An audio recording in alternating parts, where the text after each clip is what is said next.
everyone, welcome back to another Tic Tac Taiko. And you know what, I couldn't wait. I decided to go ahead and do the follow-up part 2 from my favorite drill, also known as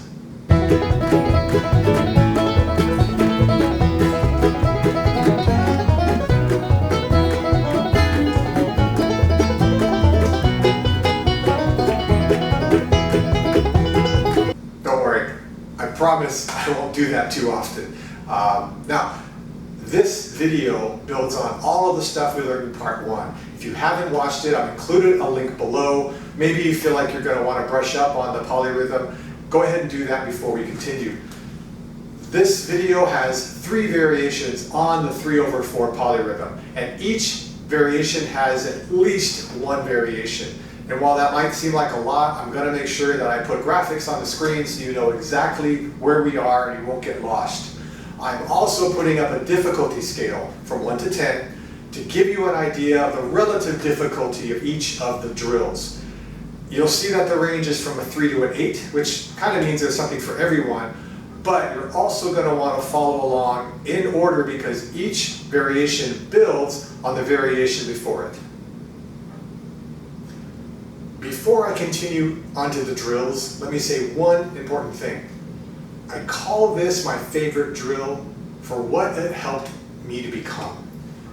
I see far too many taiko players spending tons of mental energy focusing on downbeat and tempo. And while they are important aspects of any taiko ensemble, they're basic tasks. And while it does take time for all of us to get more and more comfortable, imagine having a drill free up those resources, putting some of them in your body to internalize the downbeat so you don't have to think about it. Teaching your brain shortcuts so that you know how a lot of patterns interlock and relate. And now all of that mental energy you spent down here can now be applied anywhere. Being more creative with your solos, being more bold in your movements, or more expressive with your energy. It's freeing, it's liberating.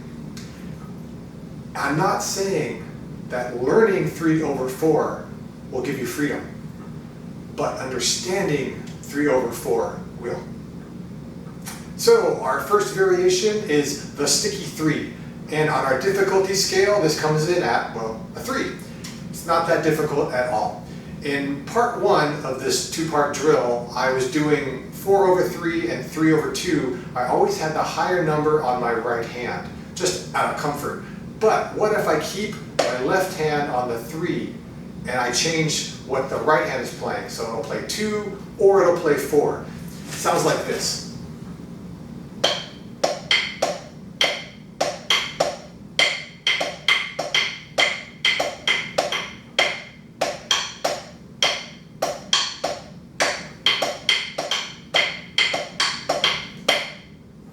Now, if I went a little fast, it was hard to follow along, you can slow this down and do it at whatever pace works for you. But I want to give you a couple of ways to make this drill easier. Number 1 is something I mentioned in part 1, which is to hear the music of the patterns. So I'm thinking ba dong da dong, ba dong da dong, ba ba dong da dong da da ba dong da dong da. Whatever syllables you want. It could be kuchi shoga or closer to scat, doesn't matter. But I'm hearing them as music. I'm not thinking of the math that goes into it. So that makes it easy to know what I'm going to play. I'm also telling myself which hand strikes first. When you're playing something like 3/2, both hands hit, then the right, then the left. My right hand is playing 2 notes in a row before the left. Same if I'm playing 4/3, or if I'm playing 7/12. Whichever hand is playing more notes hits twice. I'm giving myself a fraction of a thought into telling which hand goes twice first. Once I do that, and I'm aware of what the pattern sounds like, that's all I need. I'm not spending any more energy on trying to figure it out.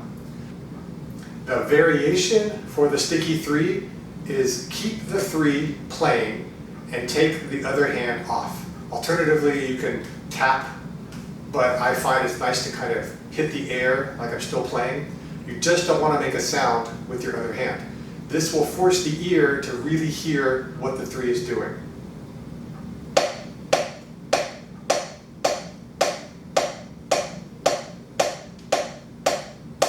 Just like that. if I'm listening to only the 3, I really hear the 3, how it relates to the 4 and the 2. But when I'm playing both patterns, I'm kind of hearing the composite, like I'm saying, listening to it as music. Neither way is bad, and neither way is better, but this alternative variation is a really good way to isolate. And of course, you could do it with the 4 and the 2 as well. Our second variation is bounce around. Bounce around comes in at a 5 on our difficulty scale, which is not too hard, not too easy, just right. In part 1, I said, here's your pattern. Don't change what your hands are playing, don't change where your hands are playing. And then I got smarter and I said, hey, my old self was stupid. Change your hands, change whatever you want, it's your drill. Bounce around takes that idea and formalizes it into a drill. At any one time, you've got a 4 in one hand and a 3 on the other. At any one time, you've got a ka on one hand and a don on the other. Now, of course, this changes if you're playing on your body, you're playing multiple drums, but generally, you've got 2 numbers and 2 surfaces. And that gives you 4 possible combinations. You could do your 4 on the right ka, a 4 on your left don, a 4 on your left ka, and a 4 on your right don. And of course, the other hand's playing the 3. I'm going to go through that same order, playing 4 of each, slow then fast, just to give you a demo. The key to doing this, especially at first, is remembering the concepts from the sticky 3, knowing what the pattern sounds like, and then telling your hands just a split second before you play, this is the one plays 4, this is the one that plays 4, this is the one that plays 4, etc.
I hope, with the help of the graphics, you were easily able to follow along and see what I was doing and where. I did 4 over 3, 4 times through each of the 4 different variants.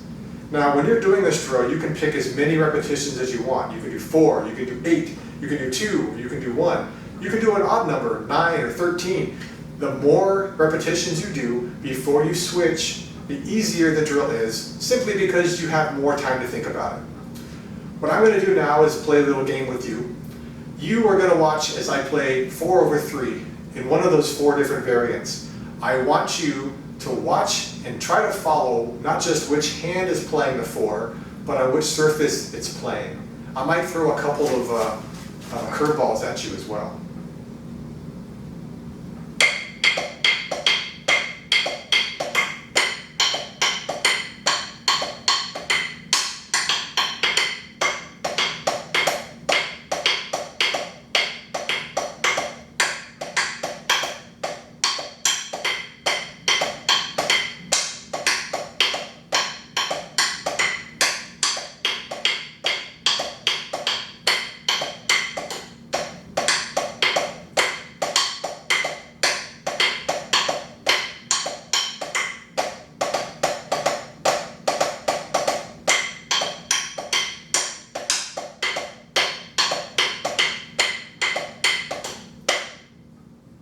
Did you keep up? Did you follow along? It's okay if not. It's a lot coming at you. But that's an example of what you can do when you're really, really comfortable with this variation. The next version of the bounce around variation takes it up a notch from a 5 to a 6 in difficulty, and all you're doing now is adding the 2 over 3 into the 3 over 4 mix. So I'm not going to spend a lot of time on that. You know how it's supposed to work. I'm just going to play a little bit so you get a sense for how it sounds, or might sound.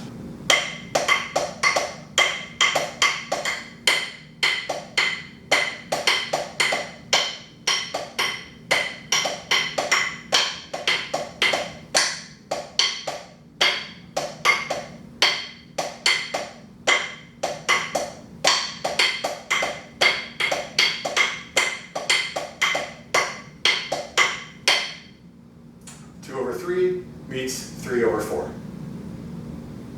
Welcome to the third and final variation, double up.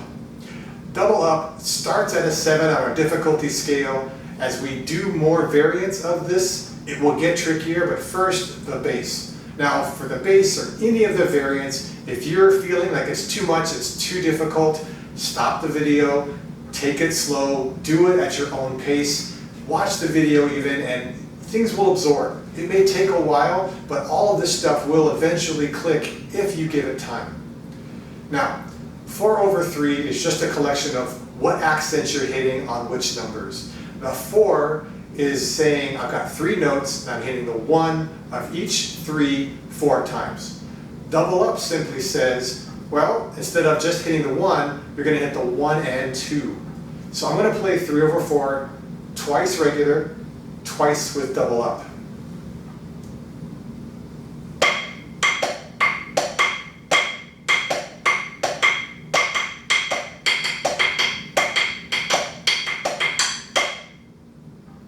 You can hear right away how different that is. So let's break this down. I want everyone to at least understand what's happening, even if it takes people a while to get it. I have 4 clusters of 2 notes each. And my left hand is playing 3 notes, still, has not changed.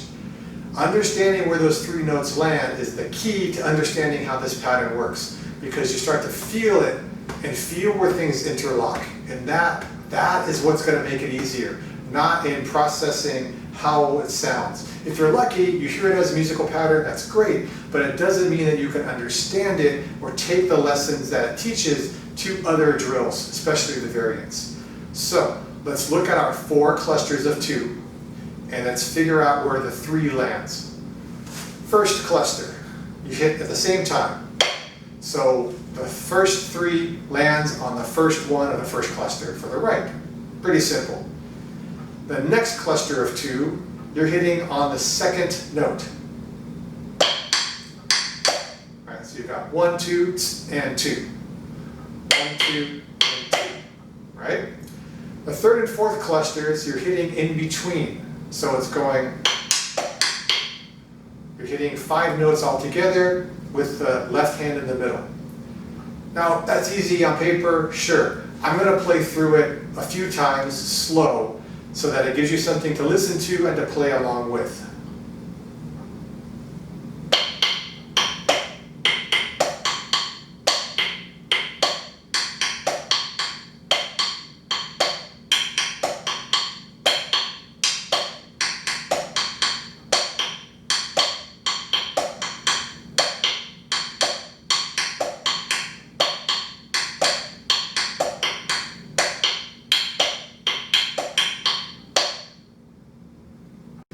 The first variant of the third variation takes us almost to 8, let's say 7.5 in difficulty. So it says, well, you're playing 1 and 2, but why not 2 and 3? Why not 1 and 3? So that's what we're going to do. But I'm not going to break down the numbers like I did with 1 and 2. You can figure out on your own pretty easily how things are going to work. What I will do is play 1, 2, then 2, 3, then 1, 3.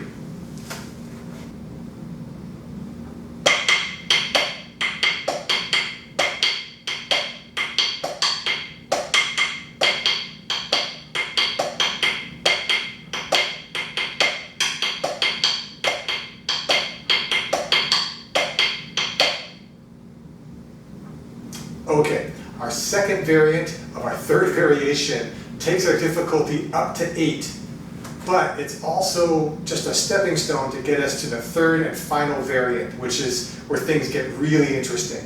Still, it's a good drill on its own. You're combining double up with bounce around. So in this case, rather than going through all the different combinations, we're going to focus on just two different parts. We do 4 over 3 with the 4 on the outside on the right, then 4 over 3 with the outside on the left. So 3 is always in the middle, and 4 is always on the outside. So I'm going to do 4 over 3, 4 over 3, 4 over 3, 4 over 3.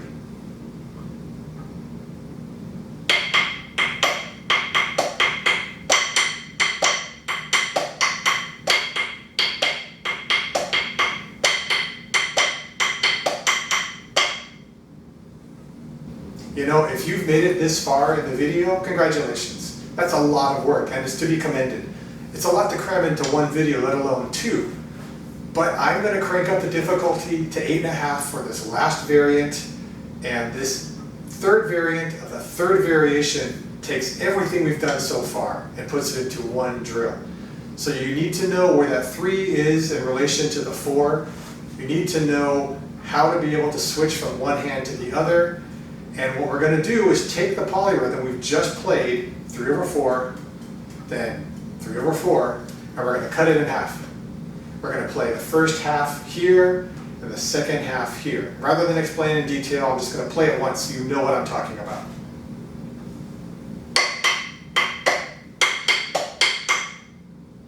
Right? It's the same polyrhythm, but you're playing first half and second half. So this is where it's really, really, really, really important to know where that 3 lands, because you're always going to have to play it. The 4 is easy, but the 3 is where it switches because it's not even. So I'm going to play that third variant 4 times, kind of slow, to make it easier to follow along.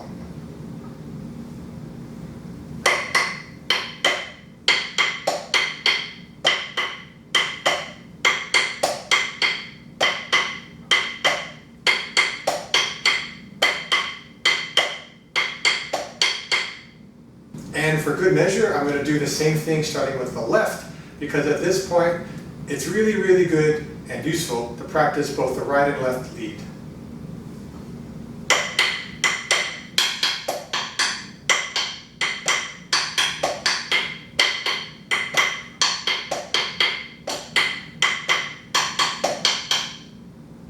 So at this point, even though we're not quite done, it's good to practice the full polyrhythm into the half polyrhythm.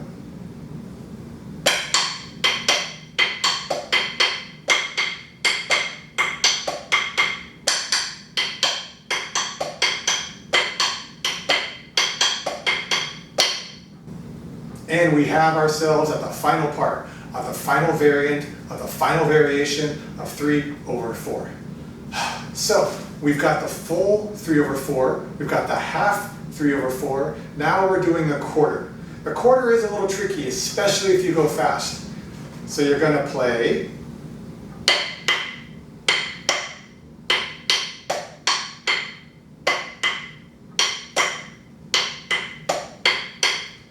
so the first half is pretty easy. Then double up on the left hand. That makes it harder to do when it's fast. It's still possible.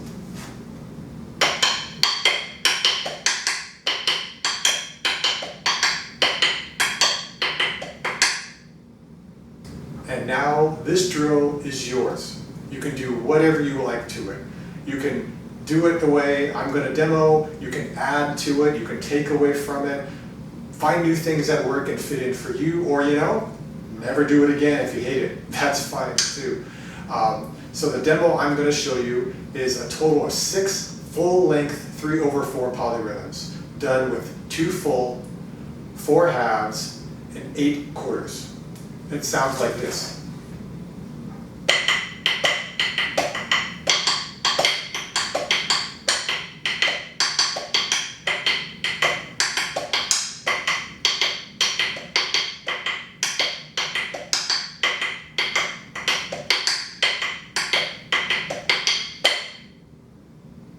Before I end this video, I want to say that some of the stuff I taught here was more difficult than in anything else I've done on my channel to date. So if you're feeling discouraged or frustrated, don't be. Think of it as a challenge maybe, think of it as something to aspire to, but realize none of the drills, none of the variations that I taught came to me like that. What I wound up doing many times is finding my hands idly tapping patterns on my body, usually annoying people next to me. I would literally have to look down, sometimes slow or stop things and break it down. What am I doing? This is interesting. How am I doing it? And from that breakdown, which is the same breakdown that I taught on my video, the same breakdown helped me understand how to apply what was going on here to my playing. And I'm really hoping that for some, if not all of you, that same understanding takes place. That's why I did this video. That's why I do all my videos. So if you liked what you saw, give me a thumbs up. If you have comments, leave them below. And there's actually a discount on subscribing right now. You can subscribe for the low price of $0.00, which is always a price because it's free. So hit that subscribe button. Until then, keep practicing and be well.